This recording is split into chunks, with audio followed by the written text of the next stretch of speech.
Assalamualaikum warahmatullahi wabarakatuh. Selamat pagi, selamat siang, selamat sore, selamat malam kepada Bapak Ibu guru di tempat masing-masing.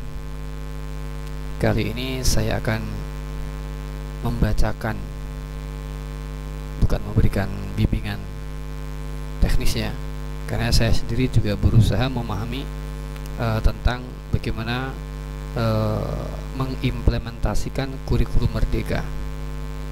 Jadi saya akan membacakan bagaimana implementasi kurikulum merdeka itu pada madrasah. Kita lihat kebijakan dulu. Di sini akan saya bacakan kebijakan implementasi kurikulum merdeka. Kurikulum merdeka diberikan sebagai opsi bagi satuan pendidikan untuk melakukan pemulihan pembelajaran selama 2022 sampai 2024. Jadi pemulihan ketika kita pandemi, libur sampai 2 tahun, sehingga banyak yang ketinggalan. Nah, ini untuk mengejar ketinggalan ini kita diberikan kebebasan kapanpun waktunya. Yang penting mencapai jam mengajar ya, JP itu dalam setahun itu. Karena tahun kemarin pandemi kita tertinggal beberapa materi pelajaran, sehingga untuk mengejar pembelajaran yang pada kurikulum yang telah lalu diberikan kurikulum merdeka, sehingga para bapak ibu bisa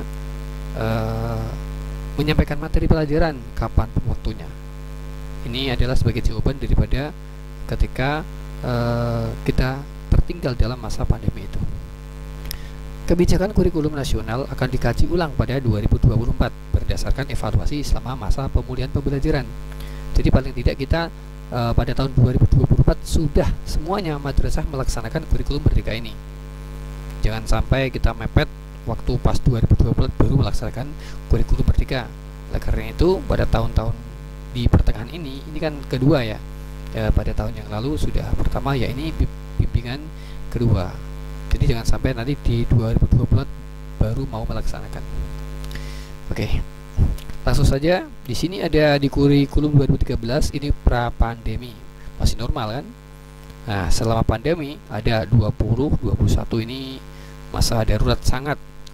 Sehingga diringkas, disederhanakan.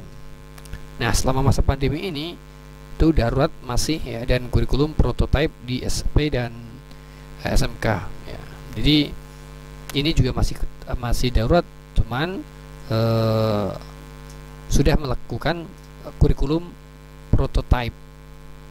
Nah, untuk pemulihannya di tahun ini, jadi di tahun ini diharapkan semua madrasah sudah melakukan kurikulum merdeka ya, sebagai opsi bagi satuan pendidikan. Jadi ini merupakan pilihan ya, pilihan dalam pemulihan itu. Nah, di tahun 2024 ini penentuan kebijakan kurikulum nasional berdasarkan evaluasi terhadap kurikulum pada masa pemulihan pembelajaran. Kemungkinan ada kurikulum lagi. Nah, ini kan udah ganti kurikulum ya.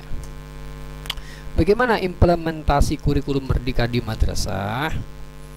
Nah, ini pada basicnya itu, kalau di basic pondok pesantren enak ya, kapan waktunya tinggal ngoprak-ngoprak santri, ngoprak-ngoprak siswa yang tinggal di asrama atau di boarding school, itu di pondok pesantren tinggal diumumkan nanti sore belajar di mana, masjid atau di ruang aula atau auditorium di pondok pesantren. Nah, itu bisa kalau berdasarkan basicnya basic boarding school.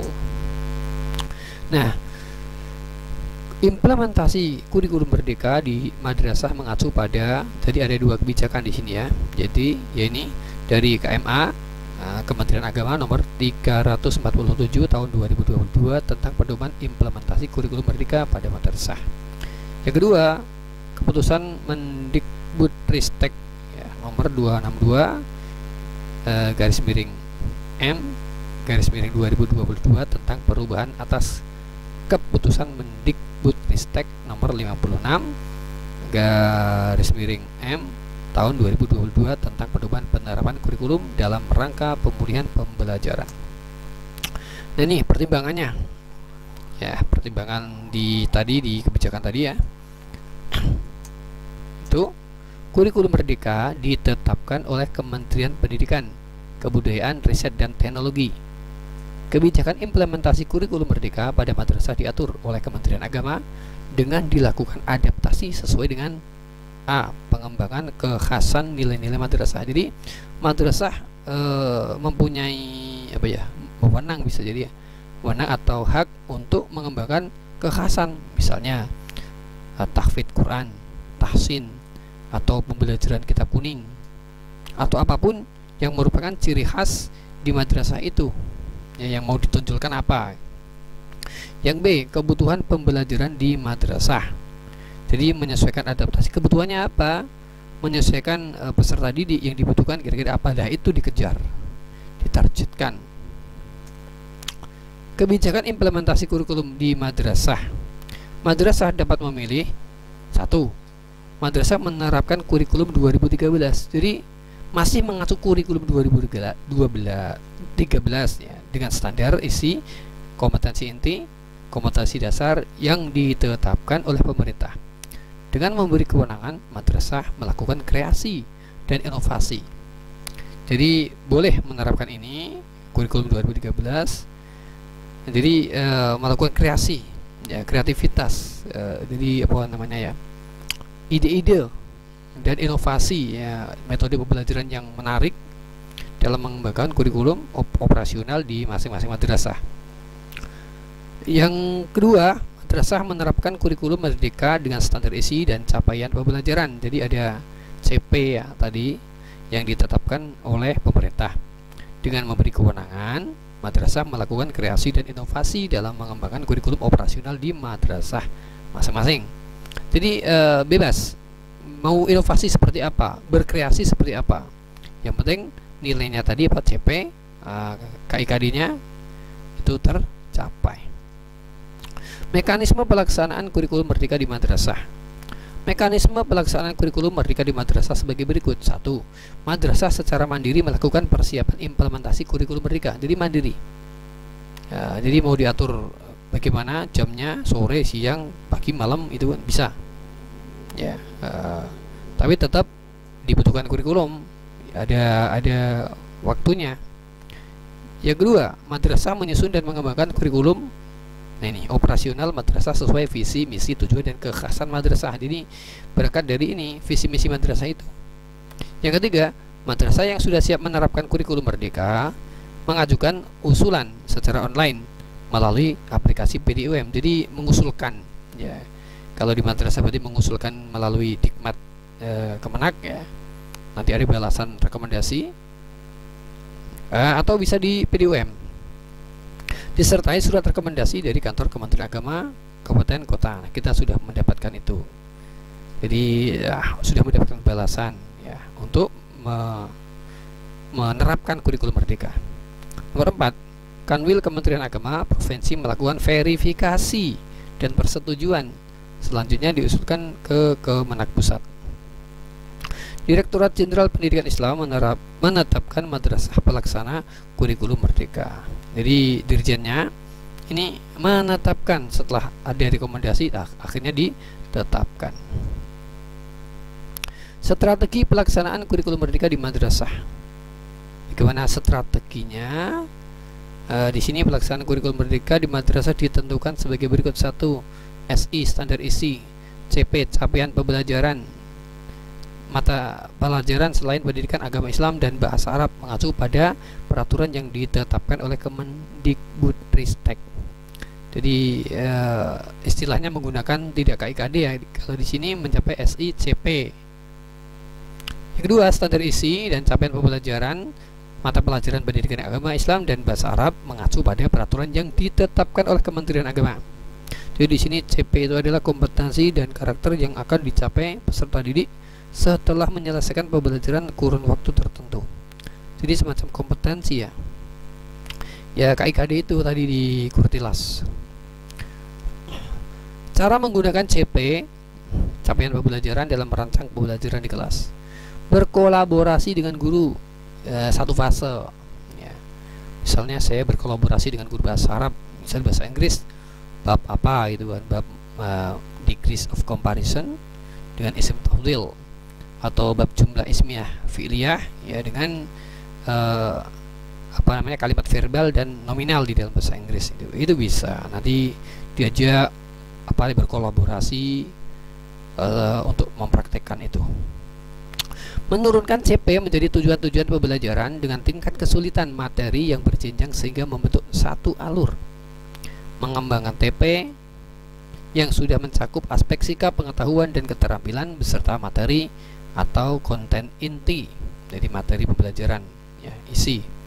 Merangkai tujuan-tujuan pembelajaran dalam satu alur dengan mempertimbangkan jenjang kedalaman materi, jenjang cakupan, dan jenjang kesulitannya. Ini tujuan-tujuannya. Kebijakan pemberlakuan kurikulum merdeka di madrasah. Implementasi kurikulum merdeka di madrasah secara bertahap sebagai berikut. Pertama, kurikulum merdeka diterapkan pada RA, MI, MTS, MA, dan MAK secara terbatas pada madrasah percontohan. Jadi ada madrasah percontohannya.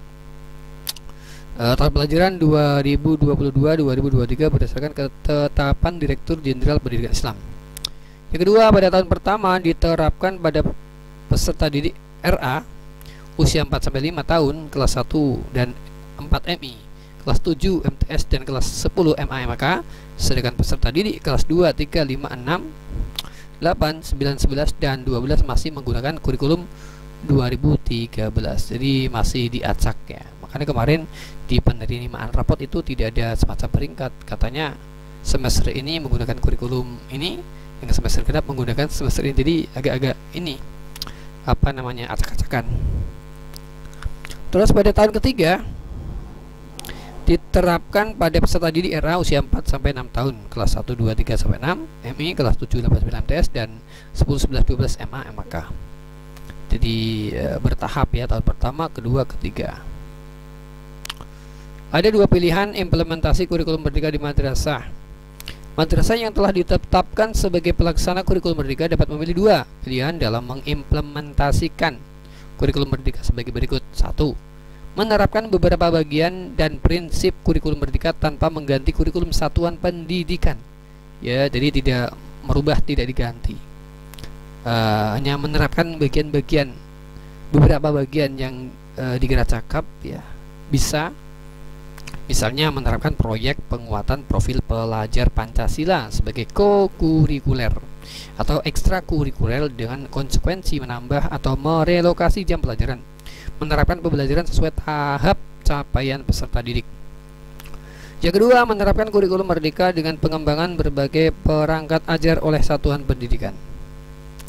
Jam pelajaran diatur oleh pusat per tahun, bukan per minggu. Jadi per tahun berapa. Jadi setelah per tahun dihitung dan nanti bisa dikira-kira, oh kira-kira mau menyelesaikan per tahun ini berapa. Bisa diacak semester ganjil boleh tidak maksimal dan digenap dimaksimalkan, atau sebaliknya, itu bisa. Kira-kira begitulah. Yang pertama, madrasah dapat mengatur jam pelajaran setiap mingguan, 2 mingguan, 3 mingguan, bulanan, atau bahkan secara blok materi. Pertimbangannya untuk efektivitas pembelajaran, mewujudkan capaian pembelajaran. Yang kedua, target CP untuk 1 tahun bisa dicapai kurang dari 1 tahun. Ya, yang penting bisa selesai ya.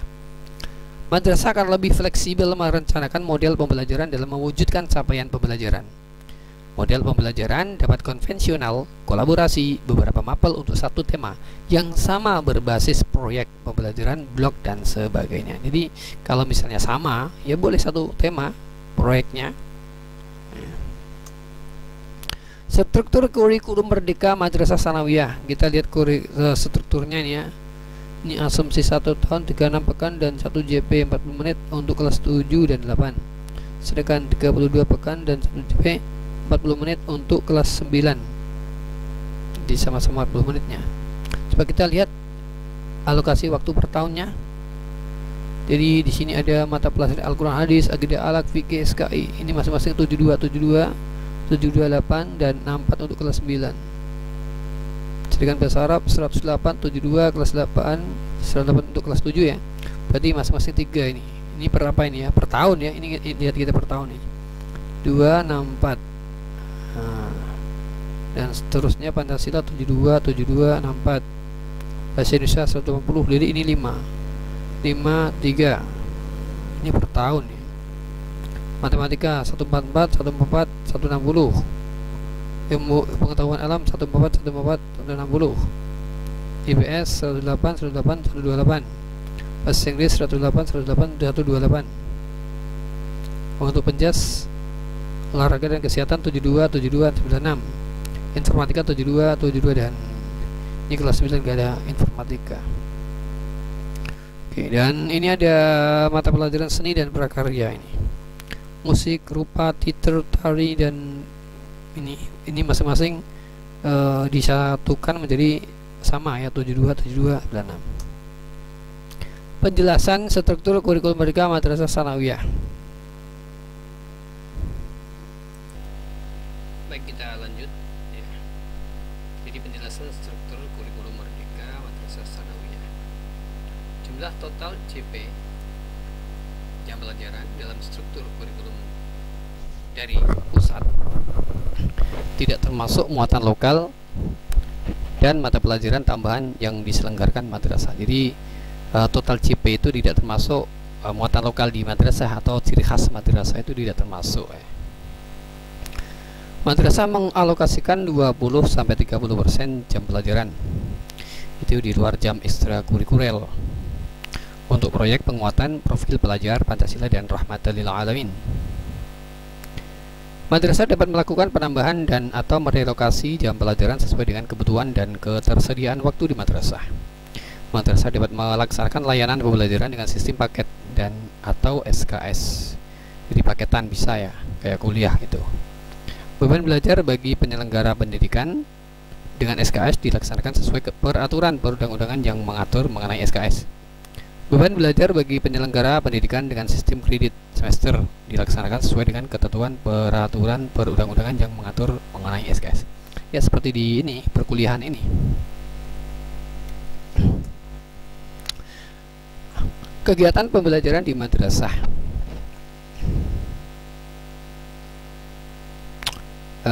Perencanaan ini ya.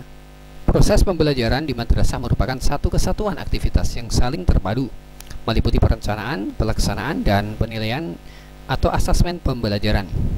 Perencanaan pembelajaran, kegiatan yang dilakukan oleh pendidik untuk merancang kegiatan pembelajaran agar berjalan efektif dan efisien dalam mencapai tujuan pembelajaran. Perencanaan pembelajaran disusun secara sederhana, simpel, dan mudah dilaksanakan. Jadi bahasanya ini ya, bahasanya lugas, tidak ambigu. Salah satu bentuk perencanaan pembelajaran berupa rencana pelaksanaan pembelajaran atau RPP atau modul ajar.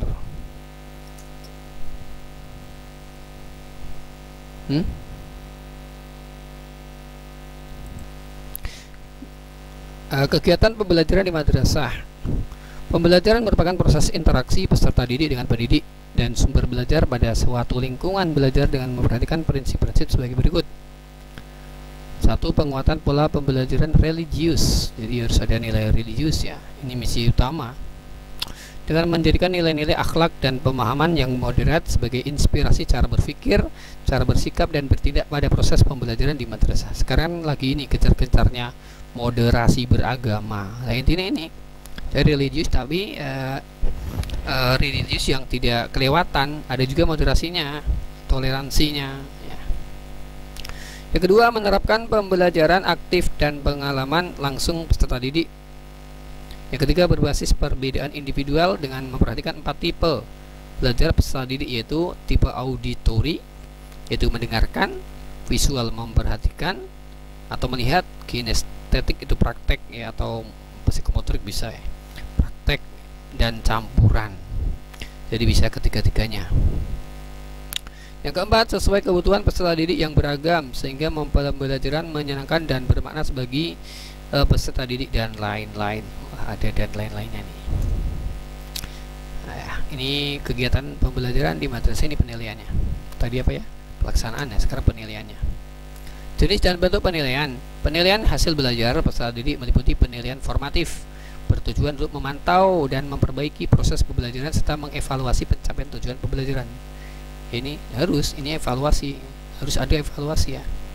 mengetahui perkembangan peserta didik.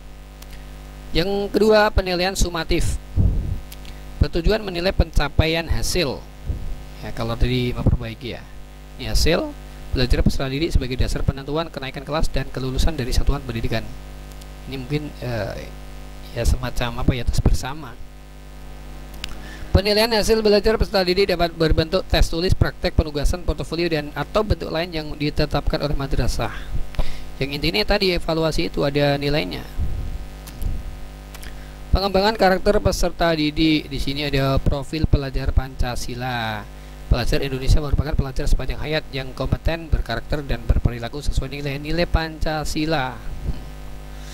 Jadi kompetensi untuk menjadi warga negara Indonesia yang demokratis dan untuk menjadi manusia unggul dan produktif di abad 21 meliputi 6 dimensi kompetensi, yaitu jadi ada semacam ini ya, profil Pancasila, itu semuanya mengerucut ya ke pelajar Pancasila.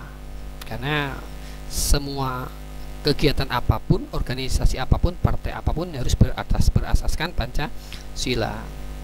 Jadi ya berkebinekaan global, bergotong royong, kreatif, bernafas kritis, mandiri, beriman, bertakwa. Ini yang paling utama ya. Tema-tema utama pembelajaran berbasis proyek penguatan profil pelajar Pancasila rahmatan lil alamin.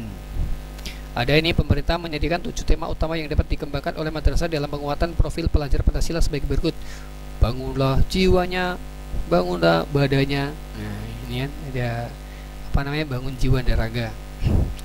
Merekayasa dan berteknologi untuk membangun NKRI, Bhinneka Tunggal Ika, gaya hidup berkelanjutan, kearifan lokal, kewirausahaan, juara demokrasi. Ini 7 tema ya. Di pemerintah, ini di madrasah, yang dikembangkan di madrasah. Kalau ini pemerintah menyediakan 10 tema yang dapat dikembangkan oleh madrasah dalam penguatan profil belajar rahmatul alamin yang diturunkan dari nilai-nilai moderasi beragama ini. Tema yang dapat diambil adalah ini: berkeadaban, keteladanan, kewarganegaraan, dan kebangsaan, mengambil jalan tengah, berimbang, lurus, dan tegas, kesetaraan, musyawarah, toleransi, dinamis, dan inovatif. Pelaksanaan proyek penguatan profil pelajar Pancasila yang rahmatul alamin dilakukan secara kolaboratif dari beberapa mata pelajaran. Jadi supaya apa namanya, cocok gitu ya, cocok atau tidak menyimpang dari tema-tema di atas. Jadi bisa berkolaborasi supaya tidak berdiri sendiri dan sesuai dengan tujuan tema yang ada di atas tadi. Pelaksanaan P5 PPRA rahmatul alamin tadi ya. Jadi profil pelajar rahmatul alamin dan pelajar Pancasila tadi dalam bentuk kegiatan kokurikuler, ekstrakurikuler, dan terintegrasi dalam pembelajaran dilakukan secara fleksibel dari segi muatan, kegiatan, dan waktu pelaksanaan. Pemerintah menyiapkan beberapa tema. Madrasah dapat mengembangkan topik yang lebih spesifik dari tema tersebut sesuai dengan tahap capaian pembelajaran siswa. Dalam 1 tahun pelajaran, madrasah dapat memilih 2-3 tema proyek tersebut. Nah, apa yang harus disiapkan madrasah dalam persiapan implementasi kurikulum merdeka? Nah, apa yang harus disiapkannya? Coba kita lihat ini, pakai laser aja ya, pakai laser ini. Apa yang harus dia siapkan? Jadi yang harus dilakukan madrasah dalam persiapan implementasi kurikulum merdeka, mengikuti sosialisasi kurikulum merdeka. Ini kita sudah beberapa kali ya, bahkan dua kali, baru 2 kali ya. Nah, ya tapi nanti proses tahap selanjutnya untuk penguasaan ya pelan-pelan ya, dari sumber manapun, dari teman, dari sekolah lain yang sudah mengikuti, kita bisa belajar bersama untuk mengimplementasikannya. Mengikuti melakukan BIMTEK persiapan. Nah ini termasuk sekarang kita sedang ini melakukan persiapan. Saya kan sedang membacakan ini. Membuat tim persiapan implementasi kurikulum merdeka, menyusun kurikulum operasional madrasah dengan melakukan kreasi dan inovasi sesuai visi misi tujuan kekhasan madrasah.